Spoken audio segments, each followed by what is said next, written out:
Discourse 7, Saint Germain. Invocation. Thou mighty, silent watcher, even as thou hast before thee the cosmic crystal, send forth thy rays, anchoring them in the hearts of God's children. Teach them obedience to the great cosmic laws. Teach them obedience to the light. Fill their hearts and minds with thy peace, and with thy silence, with thy poise. Let the rejoicing of thy heart fill their hearts, every one, even to overflowing, with thy substance and pure electronic force that brings with it thy immeasurable infinite blessings. Let each one feel thy omnipresent, watchful care, thy sustaining love, wisdom, and power. The Discourse. I bring you greetings from the great hosts of light who watch attentively the outpouring of divine radiance, whose great love, peace, and light always enfold you as messengers of the light, giving always strict obedience to the great light. Obedience of all manifestation is the first demand of the great host. When the command went forth, "Let there be light," obedience was the first activity. Consequently, limitless light was at hand. It is so with all outer activity of the one active principle, God. The first activity of the outer should be to give perfect obedience to that inner presence. Thus is it enabled to receive harmoniously the unadulterated pure essence, and so it should be with friends, with relatives, with associates, and with all outer contact of individuals. There should always be this wondrous grace of love, light, and obedience. It matters not the age of the individual. Still the outer expression often, for its need is obedience to the great inner light. When the impulse surges forth to argue, criticize, or feel a resistance, it is your signal that the outer is intruding itself to demand attention. Then is the time, by the power of your free will, to command the outer to be silent and obey the I Am presence. It is useless to argue any point. Silence the outer, and then in loving obedience give the instruction. In this way, it can come forth unobstructed.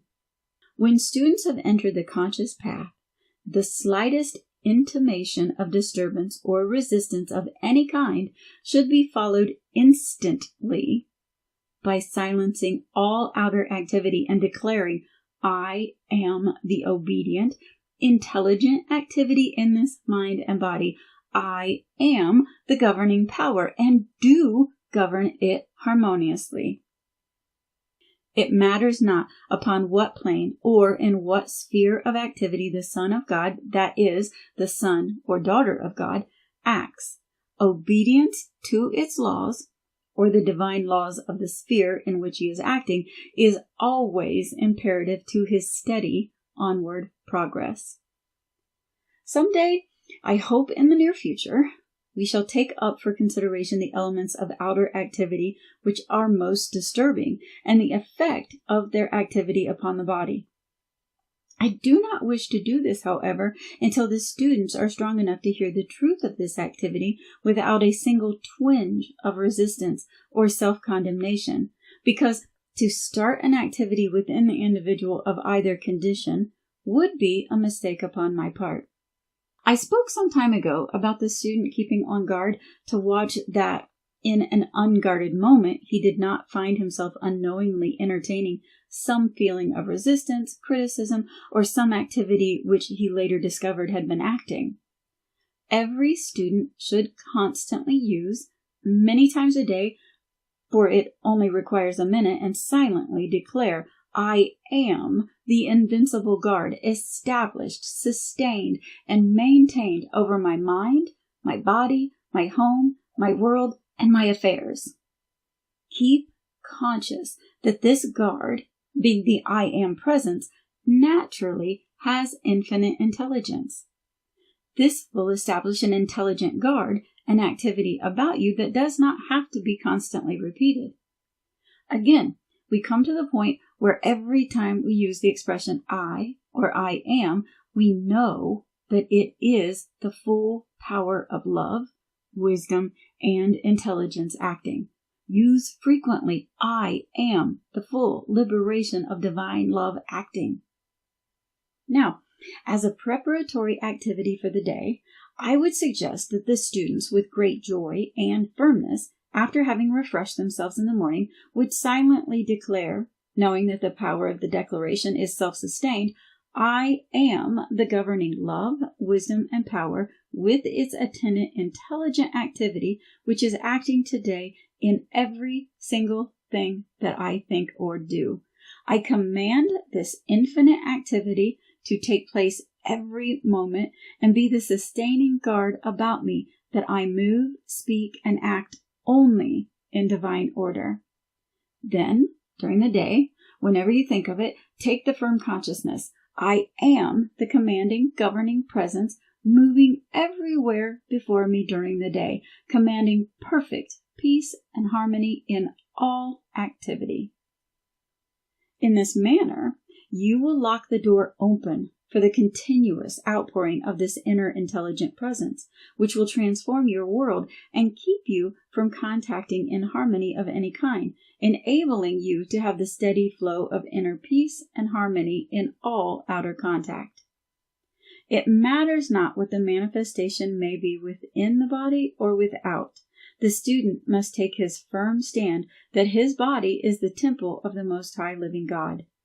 This is an unquestionable truth, and this attitude consciously maintained will more rapidly bring the body into the perfect activity which was intended from the beginning.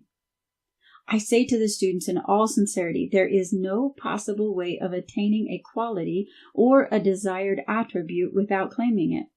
The outer has drifted into a limited consciousness of declaring it did not have the desired quality, and of course, it could not manifest it under those conditions.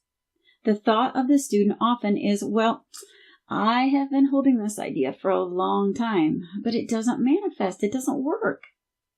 This is positive proof that somewhere in the consciousness there was lurking a doubt, possibly unknown to the individual. I tell you that no matter what appears on the surface, if you will continually, with firm determination, claim the quality, condition, or things you desire, and go right on claiming them with that firm determination, they will find expression in your use just as certain as you do this. But I cannot urge you too strongly always to keep on guard in this matter, for the outer, when you have tried a thing for a few hours, days, or months, and it seems not to have appeared immediately, begins to say, it's no use. If it were going to have acted, it would have by this time. Such a thing as failure is absolutely impossible when you have set the power of the I Am, God in you, in action to accomplish a given purpose, if you hold unwaveringly to it with determination. Many times I have seen students nearing wonderful achievement, wonderful victory and freedom, and this outer attitude of not yet being accomplished would rush in, get their attention to such an extent that it would either retard greatly their progress or shut the door indefinitely. The student should compel himself or herself to hold before the mind this truth that when the I Am power and presence is set in motion, it can no more fail in its accomplishment than the universe stop its activity. For this mighty I Am presence to fail in its accomplishment would mean that the universe would instantly be thrown into chaos. Such is the certainty and power of the I Am accomplishment. It simply cannot fail unless the outer obstructs the way. Every student should guard with great watchfulness that he does not use the I am in negative expression. For when you say, I am sick, I have failed, I am not accomplishing this thing as I should, you are throwing this mighty energy into action to destroy the thing you wish to accomplish. This always happens whenever you use the word I, for that is the release of the universal power. Knowing that the I am is you, then when you say, my head aches and my stomach is out of order, my intestinal tract is disturbed, you are throwing the energy into those parts to act according to the thing you have decreed. For when you say my, it is the same energy acting, because there is only one person who can say I or my, and that is you, decreeing for your world. Any expression which can only be used for yourself is including the energy and activity of the I am presence. The correct attitude to take if some organ seems to be rebellious is to instantly declare and hold fast to it. I am the only and perfect energy acting there. Therefore, every appearance of disturbance is instantly corrected. This is the important point to keep before the student. If, through habit, you have thought that certain remedial agencies gave assistance, then use these sparingly until you gain sufficient mastery to govern entirely by your I am presence. I assure you that even though you think that this remedial agent has given you relief, it is still the same I am presence that has given the remedial agency the power to give you relief. For instance, I have watched the medical world for many centuries, and when one individual of so-called authority says that a certain remedy is no longer of use, it is but a short time until it disappears entirely.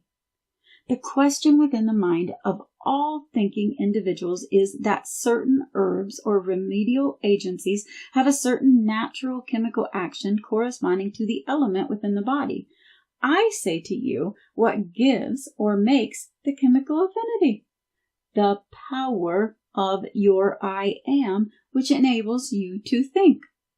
Thus, when you come to go round the circle of an activity, you will find that there is only one intelligence and presence acting, and that is the I am God in you. Now, why not look this truth square in the face? Take your stand unwaveringly with the I am presence, God in action in you, and know that it is the only life in you and all things or remedies to which you alone give power. Is it not much better to go directly to this great I am presence and receive its all-powerful, limitless assistance which cannot fail, than to give power to something that leads you around Robin Hood's barn to get assistance from something in the outer to which you have given the power? I know it's not easy for students to turn away from old habits or dependence upon certain remedial agencies, but a little thought and meditation upon this fact will simply compel the outer reason and the dependence upon these outer things to give way completely before the great I am presence. There is no way of convincing the student upon this most vital of questions, except he apply the wisdom and knowledge with unwavering determination until he proves for himself the active truth of these simple things. There is no one who can tell to what degree the student can apply this, for only he alone, by trying, may know. Many times, the inner accumulated energy is such that the student is amazed with the results when he begins to apply this. The Oriental phrase for I am is That means the same thing that I am is beginning to mean in the Western world. For myself, I like very much the use of the I am because its very expression indicates God in action in the individual. As understood by the Orientals, is a universal presence and not nearly so apt to give the student the consciousness of the I am presence acting in the individual as the use of I am. This largely explains the reason for the condition in India today. Hundreds of thousands in India, through the confusion of many castes, have fallen into the error that the intonation of was all that was required in their lives. While this brings a certain activity in hundreds of thousands of cases, it does not bring the energy of that individual into the individual's action, and so is of little benefit. The method of the ascended masters throughout the ages from time immemorial has been the conscious use of the I Am presence, the recognition and full acceptance of God in action in the individual, which more and more brings into the individual the full intelligent activity of the God presence, the Godhead. Those Orientals who have reached great attainment, which many of them have become aware of this true activity through their sincere meditation.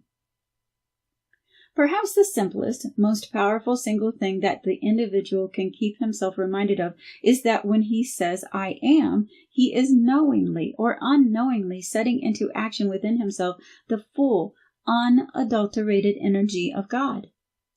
Energy becomes power through conscious use. The fact that individuals are in human embodiment is the command to raise the world of the individual into perfect activity. When the consciousness of the individual is raised, everything in the world of that individual is raised into the inner activity. Mani Padme Hum really means God in action in the individual. Use the I am instead of at all times, because many of you have been embodied in an Indian embodiment. At one time you knew that use, and to prevent it calling forth a lesser use, use the I am now to take you to the full height. Whenever you say I am, you are setting the pure energy of God into motion, uncolored by human concepts. This is the only way of keeping the pure energy of God uncontaminated by human qualification. Enormous results can be had in a short time by the determined use of these affirmations. I am this pure inspiration. I am this pure light right here in action. Visualize this through the body now. I am this pure revelation of everything I want to know. Hold the reins of power forever within yourself. People are afraid of just embracing the great God power and letting it operate. What is there to fear in God? Its operation is pure and perfect, and if you do not reach out to embrace the great pure God power, how can you expect to use it and have perfection? You must claim it for your own. To say, I am the ascended being I wish to be now, immediately enfolds the outer in that raising presence. I am my eternal liberation now from all human imperfection. Realize who I am is. You have to use terms of explanation up to a certain point. No, this body is the temple of the living God and is ascended now. The human side is such a doubting, criticizing Thomas. All instruction is but to give the individual student a chance to prove it within himself by applying and using the explanation of the law given. Say often, I am the governing power of this activity, and therefore it is always normal. There is no human being in the universe who can recognize this I am presence for another. In your recognition of this I am presence as who you are, every step you gain is a permanent accomplishment, and there can be no retrogression. Benediction. Thou infinite, all-pervading presence, whose active intelligence governs all who look unto thee, fill each one who seeks the light with thy mighty inner light. Hold each one closer and closer in the great I am presence, that it fills the world of everyone with thy great, great perfection, and that the consciousness of each individual desires only that great, great presence and perfection. Notes. All jewels are a high activity of God's substance. The more intense the fire, the greater the purifying power. Gold does not long for nor adhere to anything else. All other metals or alloys cling to it. Gold is this way because it is of a pure element. In all kinds of fuel activity, there is at some point a golden flame. All consuming of outer substance at some point is always red, for the red color is the throwing off of the imperfection and impurity. If the impurity were not there, the substance would go from the outer immediately into the golden flame.